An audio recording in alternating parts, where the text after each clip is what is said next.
Manipurda Kanglup anigi irang thoklakpadagi Home Department na lokhalakpa Jackson Tharang oina mobile internet tha taruk hena thingzinduna lagli. Masina lamdamsigi miyamda khudong chadaba amadi awaba kaya mayoknahalle.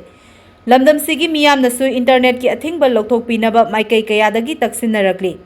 Hiram asigi matangda Mami TV News ki editor oiriba aduga Ipak TV News ki na managing director su oiriba Sahidur Maibamna lamdamsigi luchingba miyoi kharaga akhanana unarubagi paudam khara mityeng taminasi. Sahiya sigi haukiba mege tang ahumdagi Manipurda Kanglup anigi oiba thokaningdaba thodokna maram moiraga Manipur lenga lokhalakpa Jackson Tharang oina internet tha taruk ena thingjinduna lagli.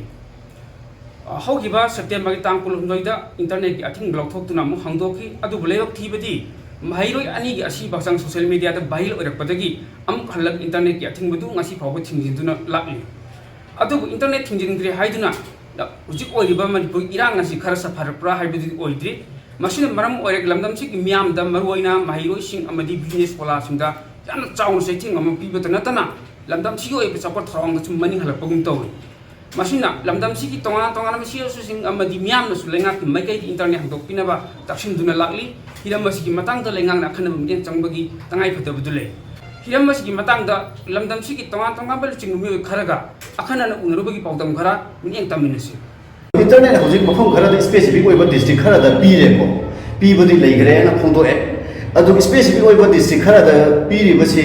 hari ba posi Manipur ase leiminari ba sida government na uniform oina udaba amadi wifi da broadband da khara piri ba sina Manipur da hari mapung phaba internet mobile data gi kana ba do lobung ngamdri eba aibadi sida division ama khaigok pagi mami ama tahan ba se masi yam leibak thibani masi tawbiganu Manipur baza Division 9 na khaidok biganu specific oiba district khara da piri ba internet mobile data ase mapung phaba phana Manipur gi hojik yenbira kanda chhatra singi oja singa amadi online egogi business sector da leibiri ba digital business sector da leibiri ba singsi gi awaba amadi egoi chhatra singna amadi tongan ba singsina inter google dagi khawning ba ma thiba matam da hojik online gi matam nei thabuk khuding ma maximum thabuk khuding ma online gi matam ne ba online gi matam ma sina tha taruka online aibadi mobile internet data phangdaba se sida ina kunba ga laira ba ga sida division khaidok ba ma yam saw na uhalle ba hairi ba singse leiri ba lenga asina uniform nai na haibadi yengbi ba ma sangi uniform nai biyu thabak poram nai na thabuk to biyu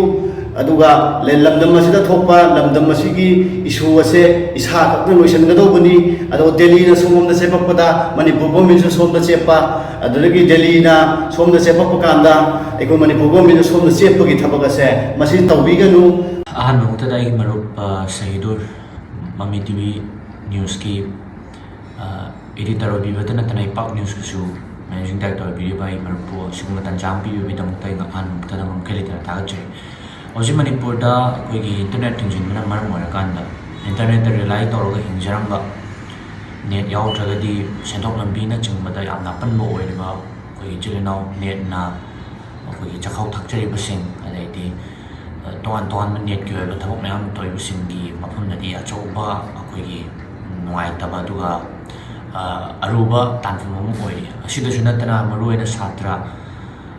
middle class family duga poverty line lay period satra phone macha man paijara ga taxi na net sina jara ga class me amma yaujari information me amma collect thojari basina chingba satra mayam maruina hantaki Kanglup ki rang sida maruina middle class family sing even naga gi chulnau koi involved to the chulnau sing sisu atuki madik wa na maram orakanda state government no complain toba the pen na mayam phongdokpa netchi thuni han binabagi chingma mayam so tobi le duga masi net yadamna maram orakanda thengna ba wa khara kha tunen panjai se du maruina net ya dabasina su maram orakanda akoi gi gyan ta da ba awareness what pa chilnau sing di thagal da ba engona singna pukta thagat pa adagi thagat ka dau ba singna thagat ta ba singna ching su mayam ma tawri ne duna masi dum demerits and pros and cons ti dum lay net tingjin gi bagi aphaba side have ta si su dum kharati lay taw tinate to demerits na hengalak bana maram orakana maruina chakau gi lan tawri ba idi me achida sun ne china problem oi bani na ꯃꯈꯩꯗꯤ ꯑꯩꯈꯣꯏ government of ꯃꯅꯤꯄꯨꯔꯅꯁꯨ ꯈꯤꯇꯪ ꯃꯁꯤ ꯀꯟꯁꯤꯗꯔ ꯇꯧꯕꯤꯔꯒ ꯄ꯭ꯔꯖꯥ ꯃꯌꯥꯝꯒꯤ ꯁꯦꯟꯇꯤꯃꯦꯟꯁꯨ ꯈꯪꯕꯤꯌꯨ ꯍꯥꯏꯅ ꯑꯩ request ꯇꯧꯖꯔꯤ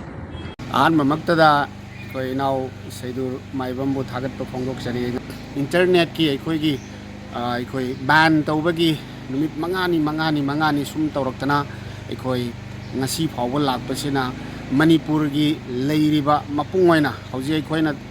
ꯈꯪꯂꯦ ꯃꯔꯝꯗꯤ ꯃꯐꯝ ꯈꯔꯗ ꯇ꯭ꯔꯥꯏꯌꯦꯜ ꯕꯦꯁꯤꯁꯇ ꯑꯃꯗꯤ ꯍꯧꯖꯤꯛ ꯏꯔꯥꯡ ꯂꯩꯇꯕ ꯃꯐꯝꯁꯤꯡꯗ ꯍꯧꯖꯤꯛꯀꯤ ꯍꯥꯏꯔꯤꯕ ꯏꯟꯇꯔꯅꯦꯠꯁꯤ ꯃꯁꯤ ꯍꯥꯡꯇꯣꯛꯈꯤꯕ ꯃꯅꯤꯄꯨꯔꯒꯤ ꯗꯤꯁꯇ꯭ꯔꯤꯛ ꯈꯔꯗꯁꯨ ꯑꯩꯈꯣꯏ ꯂꯣꯏꯅ ꯈꯪꯅꯔꯕ ꯉꯥꯛꯇꯅꯤ ꯃꯔꯝ ꯑꯗꯨꯅ ꯃꯅꯤꯄꯨꯔꯒꯤ ꯀꯟꯁꯔꯟ ꯑꯣꯊꯣꯔꯤꯇꯤ ꯃꯄꯨꯡ ꯑꯣꯏꯅ ꯑꯩꯈꯣꯏꯒꯤ ꯁꯔꯀꯥꯔ ꯑꯃꯗꯤ ꯂꯩꯕꯤꯔꯤꯕ ꯑꯣꯊꯣꯔꯤꯇꯤꯁ ꯄꯨꯝꯅꯃꯛꯅ ꯑꯃꯨꯛ ꯍꯟꯅ ꯔꯤꯑꯦꯁꯦꯁ ꯇꯧꯔꯒ ꯃꯣꯕꯥꯏꯜ ꯏꯟꯇꯔꯅꯦꯠꯁꯦ ꯑꯊꯨꯕꯗ ꯃꯁꯤꯒꯤ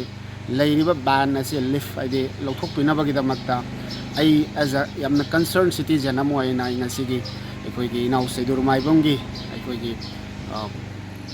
इंटरव्यू असिदा आई सरुक याजबनी मरम अदुना मसिगी अपील असिमतंग कंसर्न अथॉरिटी ने एक्सेप्ट तौबियो हाइबो वफमदु थमजबगा लोइनना अखोइगी internet mobile internet not only अखोइगी हजिक लैरिबा लीज लाइन अमदि अतोतोप तोंगानबा फाइबर ऑप्टिकल नेटवर्क सिंग द फंगिबा इंटरनेट ति फजना अखोइगी फंगनरे अदुबो अनफॉर्चुनेटली अखोइ मोबाइल इंटरनेट से फंगदबगी खुदोंग चादबसिंगदुगी मायोकनरिबसि मयामदुगी ऑन बिहाफ ऑफ इंटायर